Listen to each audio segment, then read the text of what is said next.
Joining us now live from Chicago is political analyst Jason J. Smart. Jason, great to see you on the programme. Tell us, what's your reading of all of this? I mean, Russia's actions here, going after Ukraine's port cities, were entirely predictable, weren't they?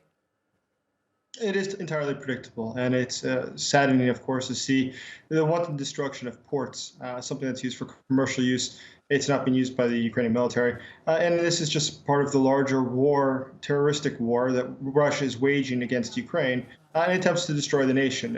Once again, they're not striking military targets. They're trying to destroy the economy. And they're destroying the possibility of exporting grain, something that's being exported to other countries, which not only hurts the economy, it hurts other countries, creates hunger in other countries.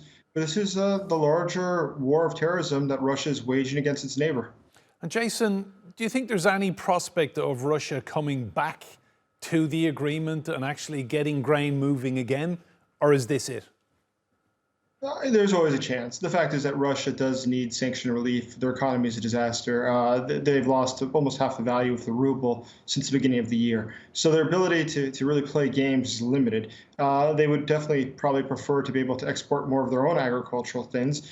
They currently, by the way, there are no sanctions on Russia's a lot of Russia's agricultural product. And so they would probably actually seek an industrial section that they would be able to export or to import more things that they need to keep their own industries operating. Do you think Putin pulled out as a sign of desperation, really, as to how badly things are going in Ukraine, or is there something wider to this? Was it strategic?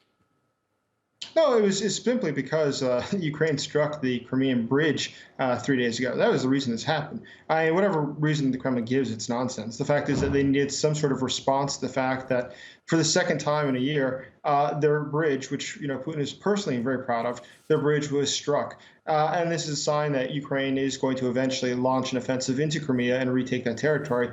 And once that bridge is destroyed, the ability for Russia to defend Crimea becomes quite limited. Jason J. Smart, live for us in Chicago. Thank you. Thanks for the insight.